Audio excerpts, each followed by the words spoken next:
Pastor Abhinay Darshan మొట్టమొదటి ఈయన పరిచయం చేస్తాను మీకు. ఈయన మాట్లాడిన కొన్ని వీడియోల్లో క్రైస్తవులారా మనల్ని మనమే కాపాడుకోవాలి, పోలీసులు న్యాయాన్ని అడ్డదారి పట్టిస్తున్నారు, ఇది ఒక తమ్నైల్. పోస్ట్ మార్టంలో హత్య కాదు అంటే ఊరుకోం, న్యాయం జరుగుతుందనే నమ్మకం లేదు. క్రైస్తవుల బలం ఏంటో చూపిస్తాం. క్రైస్తవులందరినీ ఏదో మొత్తం క్రిస్టియానిటీకి వీళ్ళ బ్రాండ్ అంబాసిడర్లు అన్నాడు, క్రిస్టియానిటీకి వీళ్ళ లీడర్లు అన్నట్టు అక్కడ పెద్ద పెద్ద పాస్టర్ ఫెలోషిప్ లీడర్లు ఉన్నారు, పెద్ద పెద్ద సంఘాలకు సంబంధించిన నాయకులు ఉన్నారు. వాళ్ళందరూ కామ్గా ఉంటున్న టైంలో ఏంటి ఏదో అన్నీ ఉన్న నాకు అడిగమనికి ఉంటుంది, ఏమి లేని నాకు ఎగిరెగిరి పడుతుంది అన్నట్టు ఏంటి లోవరేషన్ ఏంటి? ఎవరెళ్ళు వీళ్ళు ఏమైనా పాస్టర్ ఫెలోషిప్ నాయకులా? వీళ్ళు ఏమైనా క్రిస్టియన్ లీడర్సా? ఎవరు? కనీసం వీళ్ళని నమ్మి 10 మంది చర్చికి వెళ్ళే పరిస్థితి కూడా లేని ఆల్మోస్ట్ ఫేక్ పాస్టర్స్ అని చెప్పుకుంటూ తిరుగుతున్న ఒక అనామకులు వీళ్ళు ఈ రోజున క్రిస్టియన్ కమ్యూనిటీ మొత్తం మేమే భుజాలు వేసుకున్నామని వీళ్ళ ఎదో పనులు చేస్తూ పోతా ఉంటే ఆ బ్లేమ్ అంతా క్రిస్టియన్ కమ్యూనిటీ, లేకపోతే నిజంగా న్యాయంగా బ్రతికే పాస్టర్ మోయాల్సి వస్తుంది. పోస్ట్ మార్టంలో హత్య కాదని వస్తే ఊరుకుంటాట సార్. ఇది యాక్సిడెంట్ హత్య కథలు రండి అన్నాడు. ఓకే, చంపి కావాలని యాక్సిడెంట్ స్పాట్లో క్రూస్ వదిలేశారటండి. సార్ ఇలాంటి చాలా చెప్పాడండి. ఇంటికి ఎవరు సార్? ఎవరు? అభినయ దర్శన్ గారు. ఎక్కడుండండి నా సార్? సినిమాలు చేశారటండి, 2 సినిమాలు.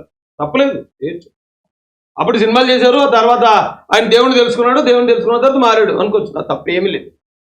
గత హిస్టరీని చూపించి నేను ఏమైనా బ్యాడ్ చేయట్లేదు. అయితే ఇంత పెద్ద హత్య కేసుని దారి తప్పించేసి మత విద్వేషాలు రేపాలని ఎందుకు చూసినాడు? అది ఇప్పుడు నా పాయింట్. దీనిలో సినిమా డైలాగ్ ఉంటుందండి, అన్న రూల్స్ పెడతాడు కానీ పాటించాడు. సేమ్ డైలాగ్ అండి. ఇప్పుడు నేను చెప్తున్నాడు, సినీ ఫీల్డ్ నుంచి వచ్చాడు, వచ్చిన తర్వాత ఒక బ్రతుకు మార్చుకుని అయితే ఓకే, కానీ పాస్టర్లు ఎవరు కూడా ఇలా ఇప్పుడు ఈయన చెప్పినట్టే ఏంటి స్త్రీ వ్యామోహంలో పడరు.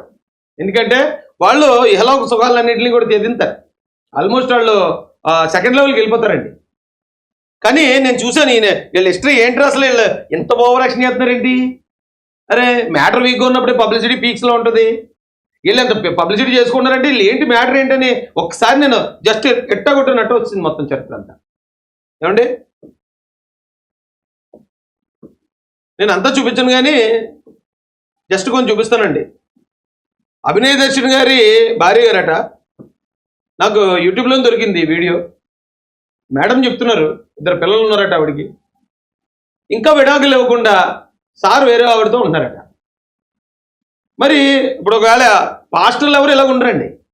ఇలాంటి వ్యక్తిని చూస్తే సమాజం ఏమనుకుంటుందంటే అరే పాస్టర్లు అందరూ ఇలా ఉన్నారేమో, పాస్టర్లందరికీ ఇదే పనేమో అని మొత్తం పాస్టర్లందరినీ అపార్థం చేసుకుంటున్నారండి. నా బాధ ఏంటంటే వీళ్ళ పాస్టర్లు కాదు, ఆ పాస్టర్ అనే పదాన్ని వీళ్ళ స్వార్థం కోసం ఉపయోగించుకుంటున్న వ్యక్తులు మాత్రమే.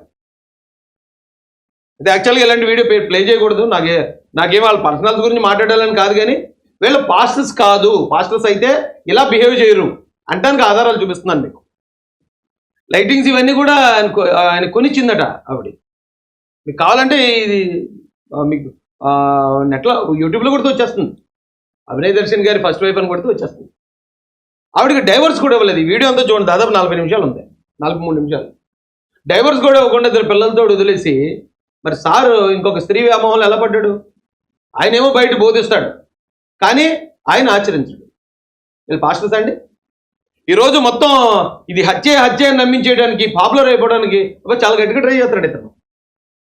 ఇప్పుడు నేను ఉన్నానండి, నేను రాజకీయాల్లో ఉన్నాను కాబట్టి నేను ఏ పార్టీలో ఉన్నా అవతల పార్టీ నన్ను విమర్శిస్తుంది.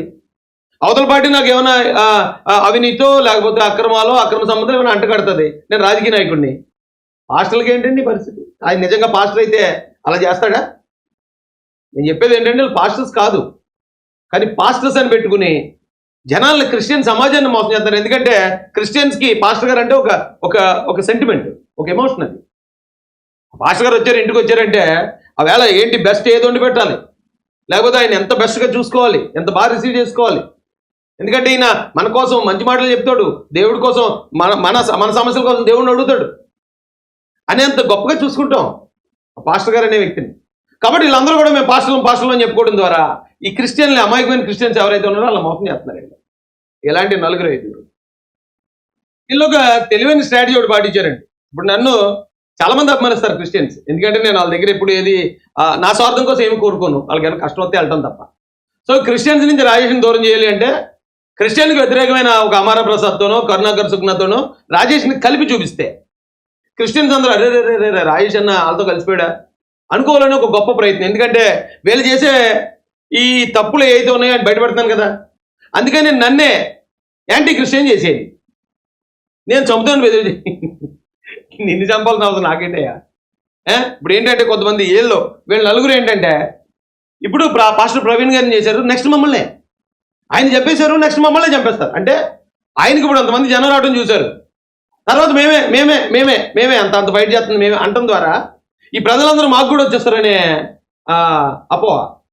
సార్ నిన్న రాజమండ్రిలో రాజమహాజన్ మీద కేసు పెడతాను వచ్చేయండి మీరు అందరు కదిలి అన్నారు, ఎవడో వెళ్ళలేదట, అందుకని సార్ కూడా వెళ్ళలేదు.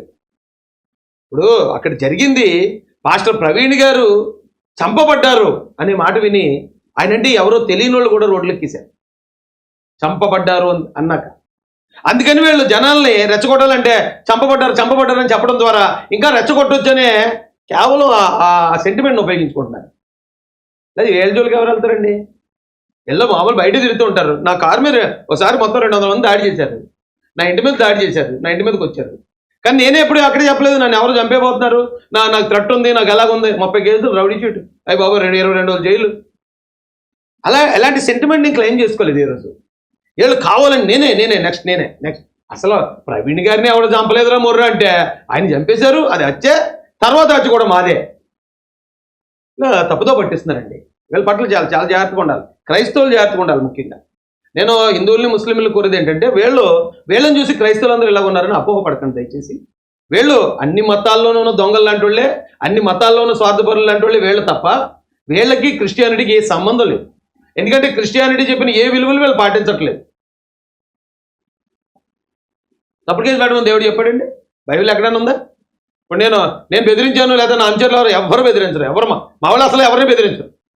ఎవడైనా తిడితే 4 తిట్లు మేమన్నా పడతాం తప్ప చంపేద్దాం పొడిచేద్దాం అనేది ఏముండదు. అయితే చంపేస్తున్నారని చెప్పేసి ఒక అపోహ క్రియేట్ చేసి ఓ తప్పుడు కేసు పాస్టర్లు ఎవరైనా పెడతారా? అలాగా ఎవరు పెట్టరండి.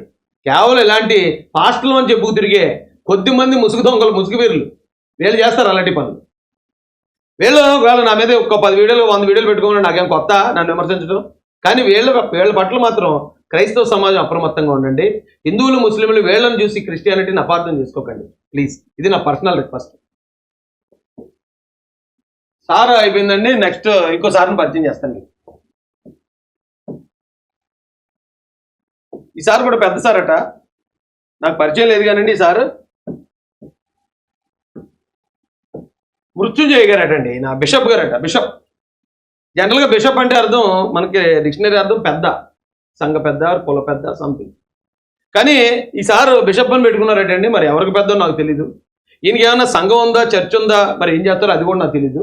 కానీ ఈసారి ఎప్పుడు నా గురించి పెద్ద పెద్ద ఎస్ఐలు రాస్తున్నాడట.